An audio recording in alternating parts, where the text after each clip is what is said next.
Hola a todos, en este vídeo vamos a resolver los ejercicios del examen de elevado de física de julio de 2023 del bloque 4, electricidad y electromagnetismo. Los ejercicios correspondientes al bloque 4 en este examen eran los ejercicios 7 y 8. Empezaremos con el ejercicio 7, que nos dice: una carga negativa Q1 de menos 2 microcoulombios se encuentra en el origen de coordenadas. Otra carga negativa Q2 de menos 1 microcoulombio se acerca desde el infinito hasta el punto 0,5 metros. Apartado A. Calcula el trabajo realizado para llevar la carga Q2 hasta dicho punto. Razona el significado físico del signo del trabajo. Apartado B. Por 1,25 puntos. Determina la posición del punto del eje Y, situado entre ambas cargas, en el que una carga positiva Q estaría en equilibrio electrostático. Bueno, lo que vamos a hacer va a ser, primero, hacer un dibujo, una representación gráfica de los datos. Lo primero que tenemos que hacer es calcular el trabajo de desplazar la carga 2 desde el infinito al punto A. Vamos a llamar a este punto B y a este punto A. Entonces, el trabajo de desplazar la carga desde el infinito al punto A. Como sabéis, la expresión del trabajo es menos Q por el potencial del punto final, que es A, menos el potencial del punto final, que es infinito. Así que tenemos que obtener el potencial en A. El potencial en infinito, ya sabéis que va a ser 0, porque ¿qué tenemos que hacer? ¿Quién va a ser el potencial en A? K por la carga, la constante K por la carga Q1, entre la distancia entre 1 y A. Y en infinito va a ser la constante K por la carga 1 entre infinito. Ahí es donde nos queda un 0, ¿entendido? Julios entre coulombio, porque estamos dividiendo un valor constante entre infinito, eso da 0. Vale. En este luego de aquí lo que tenemos es K por Q1 y esta distancia de aquí de 1 a A, que es de 5 unidades. Vale. De modo que el trabajo de desplazar la carga Q2 desde infinito hasta A va a ser menos la carga que estoy desplazando, que es menos Q2, por K por Q1 entre R1A. Sustituyendo los valores numéricos, ¿qué nos va a quedar? Bueno, pues fijaros, tenemos el menos de la expresión con la carga Q2, que era menos 1, también negativa, por 10 a la menos 6 microcoulombios para pasar a coulombios, ¿vale? Por K, que es 9 por 10 a la 9, por la carga Q1, que es de menos 2 por 10 a la menos 6 para pasar de microcoulombios a coulombios, y dividido de la distancia, que es 5. Esto nos da que el trabajo de desplazar la carga Q2 desde infinito hasta el punto A, menos por menos va a dar más, pero aquí tenemos otro menos, por tanto es menos 0,0036 julios. Y como da un trabajo negativo, es un desplazamiento no espontáneo, ¿entendido? Porque nos ha dado un trabajo negativo. Bueno, pues con esto resolveríamos el apartado A. En el apartado B de este ejercicio nos pedían que obtuviésemos el punto del eje Y, situado entre ambas cargas, en el que una carga positiva estaría en equilibrio electrostático. Bueno, va a haber aquí un determinado punto, vamos a poner aquí una distancia X. La carga positiva que coloquemos aquí estará en equilibrio siempre y cuando la fuerza F1 y la F2 coincidan en un módulo, ya que llevan la misma dirección y tienen sentidos opuestos. ¿Por qué? Porque dos cargas negativas van a provocar siempre una fuerza de atracción sobre una carga positiva. Entonces lo que estamos buscando es que el módulo de la fuerza 1 sea igual que el módulo de la fuerza 2, fuerzas eléctricas. ¿Cómo es la expresión de una fuerza eléctrica? Pues K por Q1 por la Q positiva que hemos puesto ahí, dividido de la distancia entre 1 y este punto de aquí que le vamos a llamar P, distancia de 1 a P al cuadrado, y aquí tenemos K por Q2 por Q, dividido de la distancia de 2 a P al cuadrado. Eliminamos de ambos lados los valores de la constante K y también de la carga Q positiva que hemos colocado entre ambas cargas. ¿Y qué nos va a quedar? Nos va a quedar Q1 por R2P al cuadrado y aquí Q2 por R1P al cuadrado. ¿Cuáles son los valores numéricos? Bueno, la carga Q1 ya la podemos ponerla positiva en valor absoluto, porque al final si pongo el menos en los dos lados se va a ir y además estoy igualando módulos de fuerza, así que no tiene sentido poner un signo, ¿vale? Entonces en la carga 1 ponemos que es 2 por 10 a la menos 6. ¿Qué es la distancia entre el punto 2 y la carga P? Bueno, fijaros, todo esto eran 5 unidades. Si aquí he colocado X, aquí me va a quedar 5 menos X. Así que será 5 menos X al cuadrado. La carga 2 hemos dicho que es 1 por 10 a la menos 6. ¿Y quién es la distancia? Bueno, pues la distancia entre 1 y P va a ser la x al cuadrado. Entonces, ¿qué podemos eliminar de aquí? El término 10 a la menos 6 que está en ambos lados.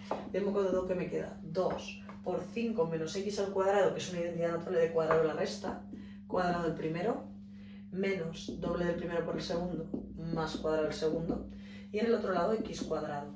Así que me pongo a multiplicar 2 por 25, 50, 2 por menos 10x menos 20x, 2x cuadrado igual a x cuadrado. Será x cuadrado menos 20x y más 50. Aquí haremos la fórmula de segundo grado, menos b más menos raíz cuadrada de b cuadrado menos 4ac partido de 2a.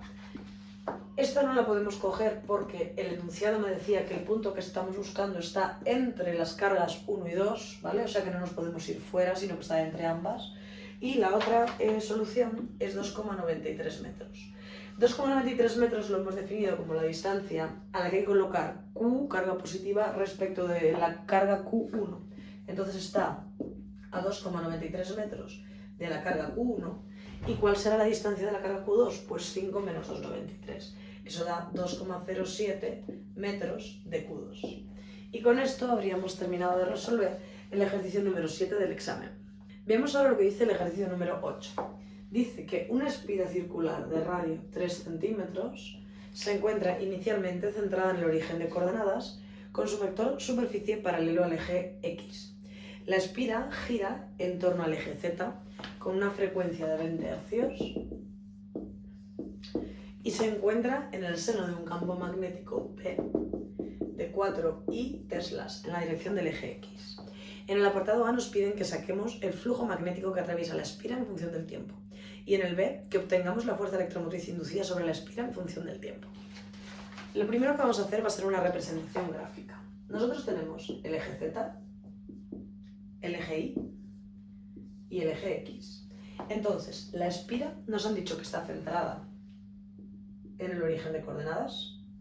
Es circular, ¿vale? Es una espira circular centrada en el origen de coordenadas y está girando respecto del eje Z, ¿vale? Está teniendo un giro en esta dirección con la frecuencia de 20 Hz.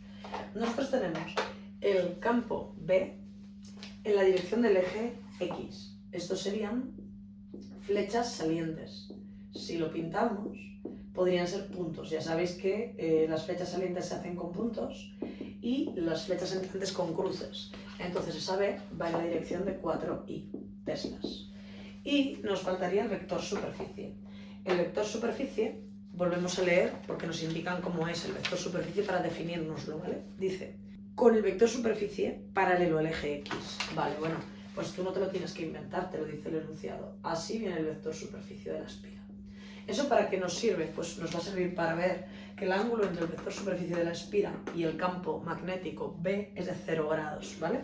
Entonces, ¿qué tenemos que hacer? Bueno, pues como nos piden la expresión del flujo magnético en función del tiempo, pues tenemos que poner su fórmula matemática, que es n, el número de espiras, por B, el módulo del campo magnético, por S, la superficie, y por coseno de omega t. ¿Por qué pongo esta fórmula? Porque es una espira que gira. Gira con una velocidad angular omega. Omega es 2pi por la frecuencia. La frecuencia es 20 Hz, por tanto 2pi por 20 nos da 40pi. Y esto va en radianes por segundo. Bueno, pues ya tenemos el valor del argumento, ¿vale? La n es 1 porque tenemos una espira, la b es 4 y la superficie la tenemos que sacar. Se trata de un círculo, por tanto es pi por r cuadrado y este círculo tiene un radio de 3 centímetros. Lo tenemos que pasar a metros, pi por 0,03 al cuadrado, ¿vale? Pues sustituimos aquí pi por 0,03 al cuadrado por el coseno de 40 pi t, ¿vale? Vamos a llegar, ¿a qué vamos a llegar? Pues vamos a llegar a que el flujo sea igual a 0,0036 pi por el coseno de 40 pi t. Y no os olvidéis que siempre tenemos que poner las unidades. Las unidades del flujo magnético son Weber. Nos restan notas si no ponemos esto, ¿vale? Es muy importante que en el examen de física todo tenga las unidades correspondientes. Bueno, ¿y ahora cómo sacamos la fuerza electromotriz? Pues la fuerza electromotriz se define como menos la derivada del flujo magnético respecto del tiempo. Vale, bueno, pues tenemos que derivar en esta expresión. Entonces, vosotros sabéis que la derivada del coseno es el menos seno, ¿vale? Entonces va a haber un menos de la fórmula y un menos de la derivada. Entonces el menos este es el de la fórmula y este es el de la derivada. Entonces para derivar un coseno me saldrá menos seno por la derivada del argumento, que es 40pi, ¿vale? Por el seno de 40pi t. Bueno, si ahora aquí agrupamos los términos, nos va a quedar que menos por menos es más, y el siguiente coeficiente nos queda 0,144, pi por pi es pi cuadrado, por el seno de 40pi t. Y las unidades de la fuerza electromotriz son voltios. Con esto, así de fácil, hemos hecho el ejercicio de electromagnetismo del examen de julio 2023 de la EBAU. Nos vemos en el próximo vídeo.